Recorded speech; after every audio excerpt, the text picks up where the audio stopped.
Kain tayo ng banana snacks to. Ang liit ng banana. Sobrang liit talaga, oh. O, diba? So, mas malaki sa camera. Tingnan. In reality, maliit talaga siya. Pero okay lang. Pagtsaga na lang natin, wala naman tayo sa Pinas.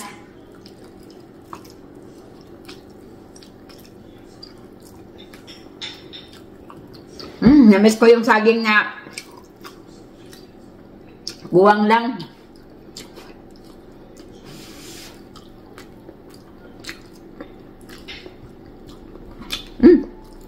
Lasang saba talaga.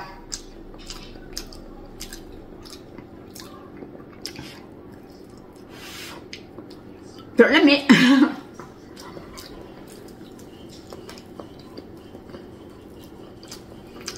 Next time mga nanay, ato ko sa Charlotte. Charlotte, North Carolina ata yung Charlotte.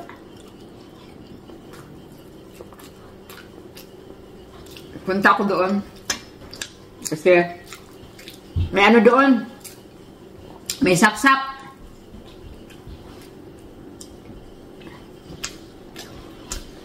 Masarap ito ng kalanay. Ginamos, sili, kalamansi. May kalamansi ako. Wala akong ginamos. Pero may bulad ako. O daing. Kasi sa Bisaya kasi bulad is bulad, no? Sa Tagalog kasi may tuyo, may daing. Iba-iba yung pangalan nila. Sa amin kasi tuyo lang or daing is bulad. We call only buwad. Buwad lang. Pag kami umaalis, gusto ko talaga yung place na ngayon ko lang nakikita kasi maging excited ako. Pero kung nakikita ako na ay parang hindi na ako excited, lalo na yung kasuluk-sulukan ay na-memorize ko na. Pero dito, first time namin, kaya gustong-gusto ko talaga dito. Oh. Ang gandang pagmasdan ang mga tanawin. Mga tanawin na naman mga kananay kasi relaxing siya. So ayan si Matthew habang ako'y nag-i-explain nga ay sunod-sunod din siya sa akin. Pero gustong-gusto ko talaga dyan. Very relaxing talaga yung place na yan. Especially kung wala kang utang.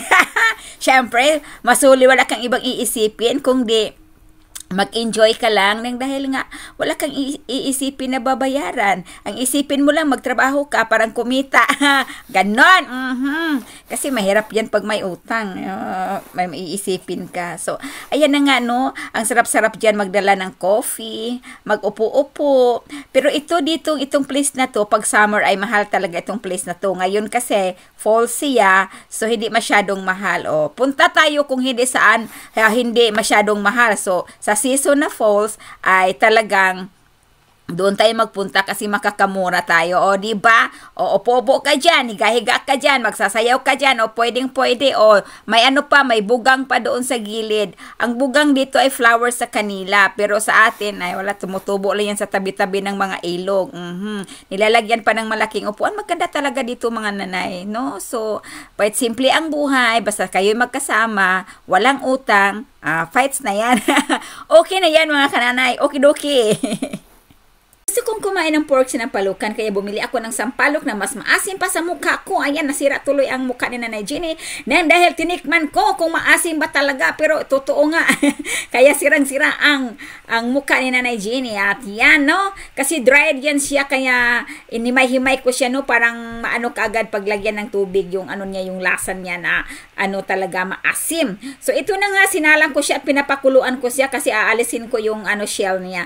So ito naman, nagpakulo ako ng pork chop dito, no, na mayroong taba at saka mayroong buto. Ayan, pinakuluan ko muna siya tapos itapon yung unang sabaw at pagkatapos lalagyan ko ng pangalawang sabaw at doon na tuloy-tuloy ang aking pagluto. So dyan, naghihiwa na ako ng mga sibuyas na ilalapag ko. Hindi na ako bumibili pa ng pizza na kung ano-ano pang mga gulay nang dahil okay lang sa akin kung plain lang siya. Meron naman ako maraming sitaw dito sa freezer at yan na lang ang aking ilalagay. So ayan na nga, malambot na siya. So kumuha ako ng sitaw sa freezer at yan na nga nilalagay ko at wala, nilagay ko na ang aking sampalok na pinakuluan at yan, tapos na ang Nanay Jenny, no, pinakulo na niya, pinakulo, malambot na at ready to eat na.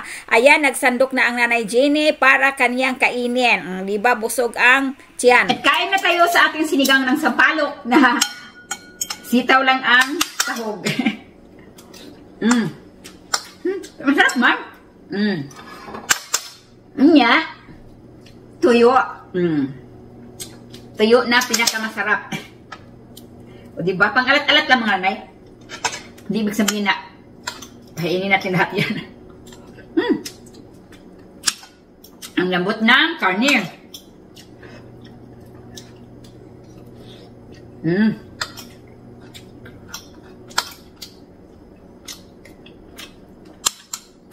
Ayaw ko lagyan ng pitsay.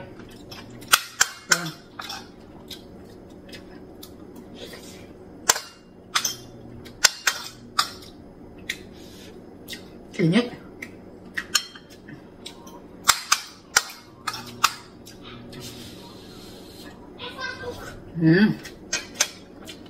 Sarap na tuyo mga nanay, oh.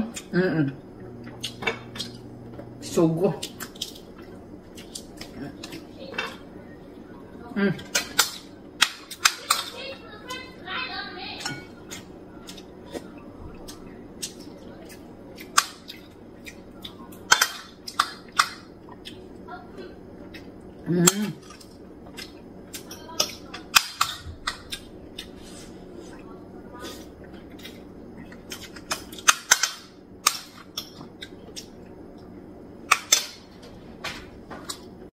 Kararating ko lang galing ng hatid kay Mateo. Pagdating namin doon, mayroong mga naka-line up na mga teenager at nagbibigay sila ng ano ba ito? We're on the roll, excellence. Every day, because of you, our school is rolling with success. Yan.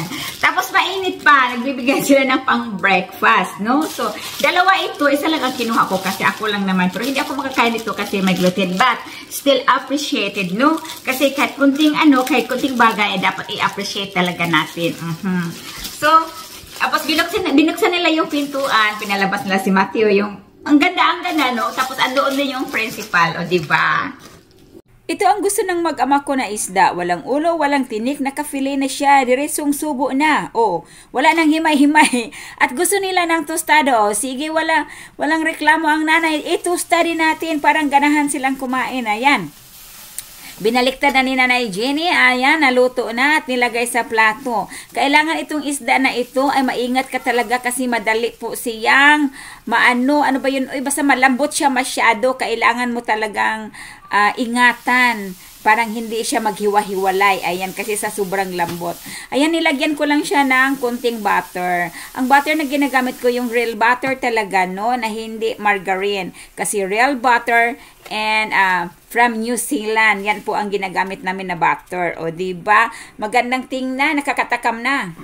O, ayan na sila. Kakain na sila ng kanilang isda na filet. Yan. Ayan, at may sweet potato si Daddy Tim or kamote sa atin. At yan si Mateo ay, ayan, kumain na siya.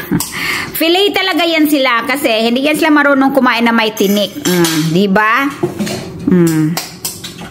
At saka kamote nila, yan ang pinaka-rice nila. Pero nilagyan ko rin si Daddy Tim ng konting rice. Ayan. Pay attention to the food, Mateo. Alrighty, righty.